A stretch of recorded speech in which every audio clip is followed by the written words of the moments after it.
true to yourself. How Stoics live authentically is not a motivational slogan. It is a ruthless way of life, and Stoicism begins with a truth most people spend their entire lives avoiding. You cannot live honestly if you are addicted to approval, because the moment you need validation, your life stops being yours and becomes performant for others.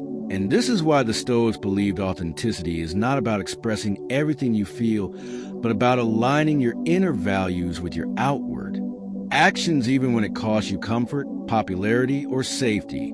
Because Marcus Aurelius warned that a man who shapes himself to fit the crowd slowly forgets the shape of his own soul. And Epictetus taught that freedom begins the moment you stop trying to control how others see you and start controlling how you see yourself. Because most people are not fake by choice, they are fake by fear. Fear of rejection, fear of loneliness, fear of being misunderstood, fear of losing status. And so they trade truth for acceptance without realizing the price is their identity. And Stoicism exposes this trade as the most expensive mistake a human being can make. Because when you live according to others' expectations, you may gain applause, but you lose alignment. And without alignment, the mind becomes restless, the emotions unstable, and the soul divided against itself. Which is why Seneca said that no wind is favorable for the sailor who does not know where he is going. And the Stoic path begins by asking a question that terrifies most people. Who are you when no one is watching? Because authenticity is not proven in public declarations, but in private discipline, in the thoughts you entertain when you are alone, in the principles you keep when breaking them would benefit you, in the restraint you show when indulgence is easy, and in the courage you display when silence would be safer. And Stoics understood that to live authentically, you must first define what is truly yours and what is not. Because the core Stoic insight is that your opinions, judgments, intentions, and actions belong to you, while reputation, praise, blame, outcomes, and external validation do not. And the moment you confuse the two, you begin to live a borrowed life, shaped by forces you cannot control, which creates anxiety, resentment, and inner conflict. Because you are constantly adjusting yourself to forces outside your authority. And this is why the Stoics practice brutal self-honesty, not positive thinking, not affirmations, but unfiltered self-examination, asking daily whether their actions match their values, whether their words reflected their principles, and whether their reactions revealed strength or insecurity. Because authenticity requires awareness, and awareness requires stillness. And stillness is uncomfortable for those who are afraid to face themselves, which is why modern life keeps people distracted, because distraction prevents self-confrontation. But Stoicism strips away distraction and forces you to sit with your own mind, to observe your fears, your attachments, your compulsions, and to realize that much of what you do is not chosen but conditioned, not deliberate but reactive. And the Stoic does not judge this realization with shame, but with clarity. Because shame keeps you trapped while clarity sets you free. And once you see how often you betray yourself to avoid discomfort, you gain the power to stop. And this is where authentic living truly begins, not with rebellion or loud self-expression, but with quiet consistency. Because Stoics did not seek to stand out. They sought to stand firm, and standing firm means choosing your principles once and refusing to renegotiate them every time circumstances change. Because the unprincipled person lives in constant contradiction, saying one thing, doing another, believing one thing today and the opposite tomorrow, depending on what benefits them in the moment. And this internal inconsistency is the root of emotional instability.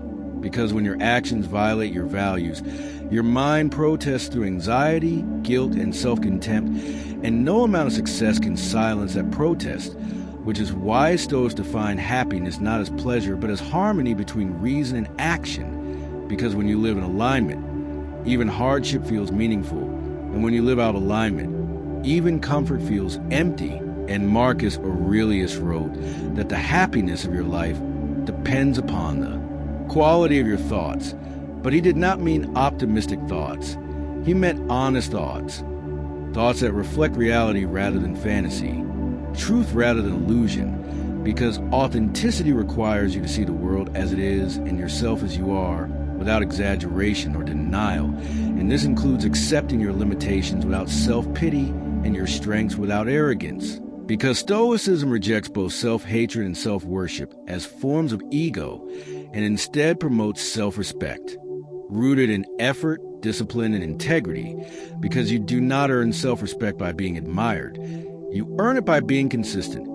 And consistency is the rarest virtue in a world addicted to convenience, because it demands that you show up the same way regardless of mood, praise, or outcome. And this is why Stoics value character over personality, because personality is how you appear, but character is how you behave when appearance no longer matters. And an authentic Stoic life is built on the refusal to perform, because performance divides the self into actor and observer, creating inner tension, while authenticity unifies the self, aligning thought, word, and deed into a single direction. And this unity produces a calm strength that others feel instinctively, because authenticity does not need to announce itself, it is sensed. And people trust those who are aligned because they are predictable in the best way, not rigid but reliable, not loud but grounded. And the Stoics believe that this inner grounding was the foundation of true influence, because influence does not come from manipulation, but from example. An example is powerful because it bypasses argument and speaks directly to the subconscious, showing others what is possible rather than telling them what to believe. And this is why Stoics focus obsessively on their own conduct rather than criticizing others, because authenticity begins with self-governance, not control over others. And Epictetus warned that if you want to improve, you must be content to be thought foolish and stupid, because the moment you start seeking approval for your growth becomes compromised.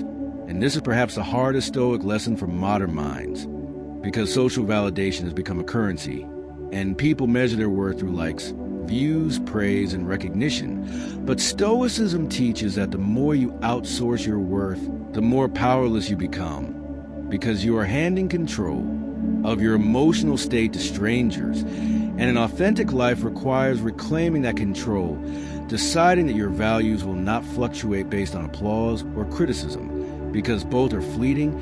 And living authentically does not mean isolating yourself from society, but engaging with it on your own terms, contributing without self-betrayal, cooperating without self-erasure, and speaking without distortion. Because Stoics understood that truth spoken calmly is more powerful than truth shouted angrily, and silence chosen deliberately is more powerful than silence born of fear.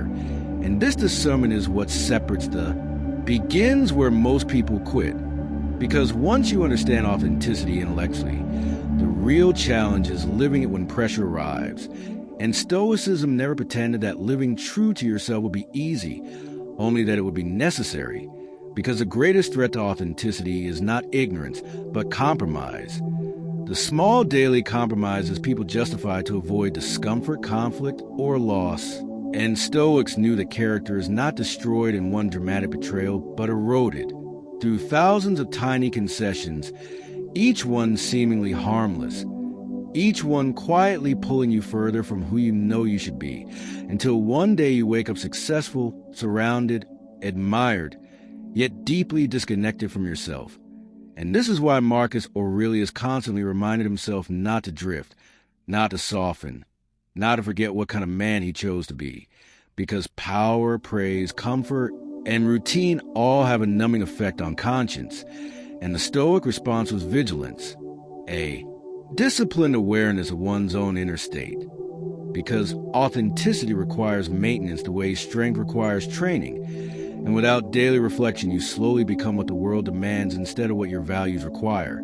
And Stoics rejected the modern obsession with self-expression because they understood that expression without discipline becomes chaos. And chaos masquerading as authenticity is still slavery to impulse. And Epictetus made this brutally clear when he said that man is free who is not master of himself. Meaning that if your moods dictate your behavior, if your desires override your principles, or if your fears silence your truth, then you are not living authentically, you are reacting. And reaction is the enemy of integrity, because an authentic life is intentional, not emotional. And Stoics train themselves to pause before responding, to question their impulses, to ask whether an action aligned with reason or merely relieved discomfort, because short-term relief often produces long-term regret, while short-term discomfort often produces long-term dignity. And dignity was central to Stoic authenticity, not pride, not ego, but quiet self-respect that comes from knowing you did not abandon yourself when it mattered. And this self-respect becomes a stabilizing force that no insult, rejection, or failure can destroy, because it is not granted by others and therefore cannot be taken away by them. And Stoics warn that the more you explain yourself, the less authentic you become, because explanation is often an unconscious attempt to seek permission, and a person who needs permission to live truthfully has already surrendered authority over their life, which is why Stoics spoke plainly, briefly, and without emotional excess, letting their actions carry away their values. Because authenticity does not argue for its legitimacy, it demonstrates it through consistency. And this consistency creates a paradoxical freedom. Because once you stop chasing approval, rejection loses its power, criticism becomes information rather than injury, and loneliness becomes solitude rather than punishment. And Stoics embrace solitude as a tool for clarity, not an escape from people, but a return to principle. Because time alone reveals whether your values are borrowed or chosen. And most people avoid solitude because it exposes a gap between who they are and who they pretend to be. But Stoics enter that space deliberately, using reflection to realign themselves, asking not whether they were liked, but whether they were just, not whether they were praised, but whether they were disciplined, not whether they were admired, but whether they were honest. And this internal scorecard replaced external validation, allowing them to live with calm confidence, even when misunderstood. And misunderstanding is inevitable for anyone who lives authentically, because authenticity disrupts expectations, and people resent what they cannot control, which is why those who live by principle are often labeled cold, distant, or arrogant. But Stoics accepted this as a cost of integrity, understanding that being liked is temporary, but self-betrayal is permanent. And Seneca warned that association with the crowd is harmful because it reinforces weakness, normalizes excess, and dulls conscience, not because people are evil, but because unexamined lives reinforce each other's illusions. And authenticity requires separation from illusion, not necessarily physical isolation, but psychological independence. The ability to stand mentally alone even when surrounded, to think clearly when others panic, to remain grounded when others chase trends, outrage, or approval. And this mental independence is why Stoics appear calm in chaos, because they did not outsource their identity to circumstances. And when hardship arrived, as inevitably does, Stoics did not ask why this happened to them, but how this could be used to strengthen character, because adversity strips away performance and reveals truth, showing you who you are when comfort disappears. And the Stoic welcomed this revelation, not masochistically, but honestly, because authenticity is forged under pressure, not discovered in ease. And this is why Stoics practice voluntary discomfort, choosing simplicity, restraint, and effort even when luxury was available, because they understood that dependence on comfort makes authenticity fragile, easily shattered by loss, while resilience makes authenticity durable, able to survive rejection, failure, and change. And this durability is what allowed Stoics to remain themselves across roles, success, and hardship, because they were not defined by titles, outcomes, or status, but by principles. And principles travel with you wherever you go. And living authentically in the Stoic sense does not mean rejecting society, but participating without self-deception, fulfilling roles without becoming them, loving without attachment, striving without desperation, and speaking truth without aggression. Because Stoics believe that your duty is to act rightly, not control how others respond. And once you internalize this, you are liberated from manipulation, because manipulation requires emotional hooks, and an authentic Stoic has removed those hooks by mastering desire, fear, and ego. And this mastery creates an inner silence where clarity lives, a silence that allows you to hear your conscience without distortion. And conscience for the Stoic was not guilt but guidance, a quiet signal when alignment was lost. and instead of suppressing that signal. Stoics corrected course immediately, knowing that delay strengthens bad habits and weakens resolve. And over time, this commitment to correction builds trust with oneself, and self-trust is the foundation of authenticity. Because if you cannot trust yourself to act according to your values, no external success will make you feel secure. And the ultimate Stoic insight is that authenticity is not about becoming someone new, but about removing what is false, stripping away fear, vanity, impulse, and dependence.